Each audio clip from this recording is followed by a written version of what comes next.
Hey guys, I just want to say at first a really quick thank you for all the support on the last video. It's sitting at 400 views at the time of recording. I was expecting like maybe 10, maybe 20. But getting straight into the video, in the comment section of that last video, King Zambi was asking, how can you hit the double points power up from the spawn room in Liberty Falls consistently? And I spent the last day or so experimenting with it, and I've got a really good lineup spot for you. I've got two actually, because the iron sights on some of the guns are really bad, so I had to use a second spot. And I'm going to be showing you how to hit it with every single weapon class, and that includes the pistols, and that includes the shotguns. So without further ado, let's get straight into it. I just want to get this part out of the way really quick.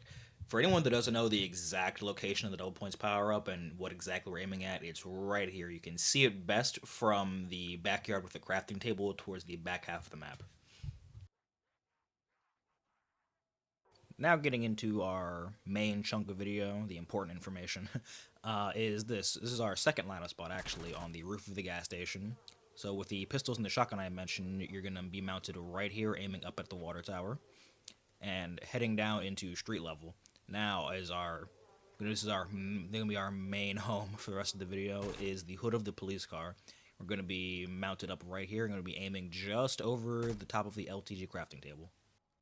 And coming up here is this little graphic I made to help you out with our lineup spots. This is a zoomed in version of what we're going to be aiming at. This is from the police car, from the lineups we're going to be shooting over the crafting table.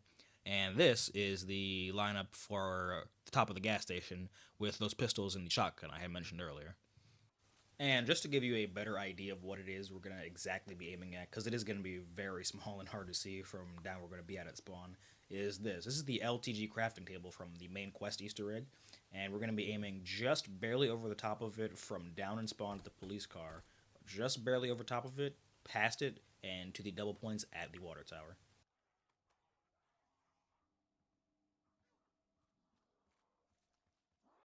And back to our little graphic here, you can see I put an arrow and a dot to show you exactly, precisely where we're going to be aiming to hit our double points. Back into the live gameplay here, you can see I'm going to mount up on the police car in just a second, and I'm going to line it up exactly where I showed you just a second ago, and boom.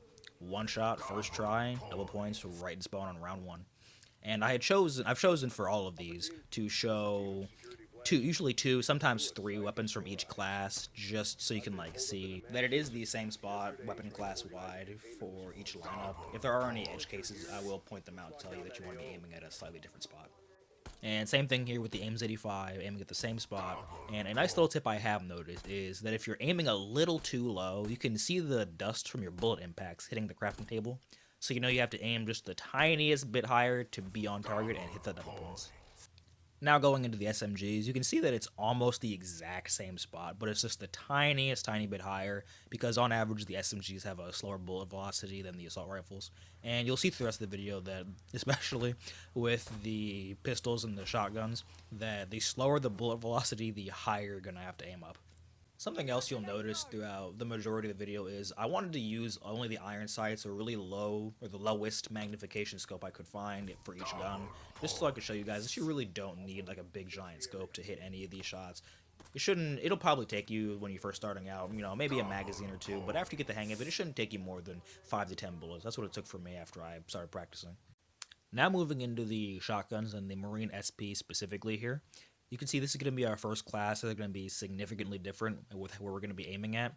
We're going to be aiming a lot higher up into the V shape of the scaffolding. And the catch here is that you're going to have to be using the slug rounds on the shotguns, actually.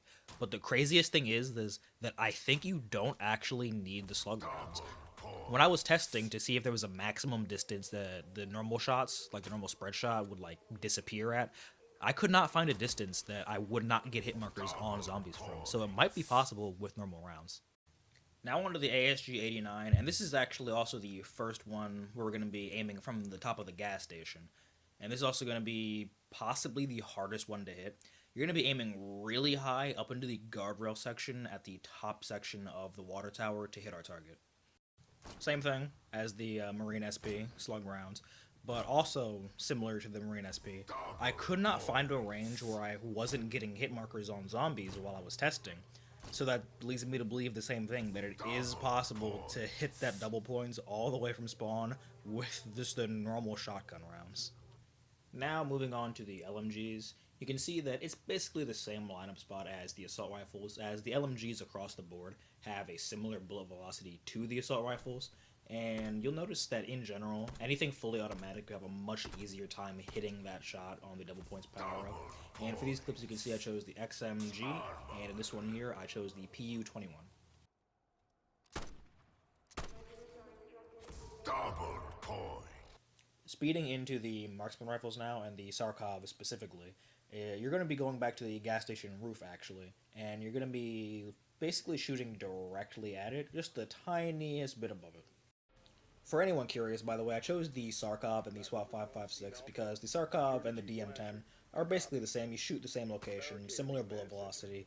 They're both the single shot marksman rifles, and same story with the SWAT 556 and the AEK. And in regards to the SWAT 556 and the AEK, we're going to be going back to the police car lineup because they well and truly are just assault rifles, just in a different category. They have that same 700 to 800 feet per second bullet velocity as the LMGs and the assault rifles. So anything in that range, you're generally going to be at the police car, aiming, as usual, just a tiny bit above the LTG crafting table.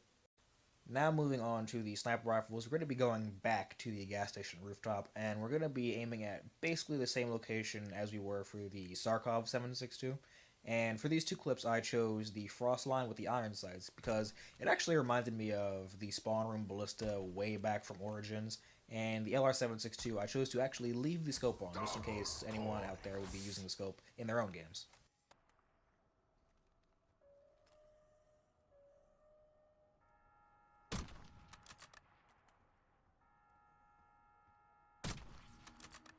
Double point. Alright guys, we're finally getting towards the end here. We're on to the handguns finally. I know in the footage it says the 9mm PM specifically, but this goes for all the handguns. You're going to be aiming almost about 3/4 of the way up that leftmost scaffolding to hit the double points. And you can see I had to actually line up the shot in third person, then switch back to first person because the iron sights on the 9mm PM are just that bad. Switching over to the Grakova now, same exact spot, 3/4 of the way up the leftmost scaffolding roundabout, and just like that we hit our final double points of the video.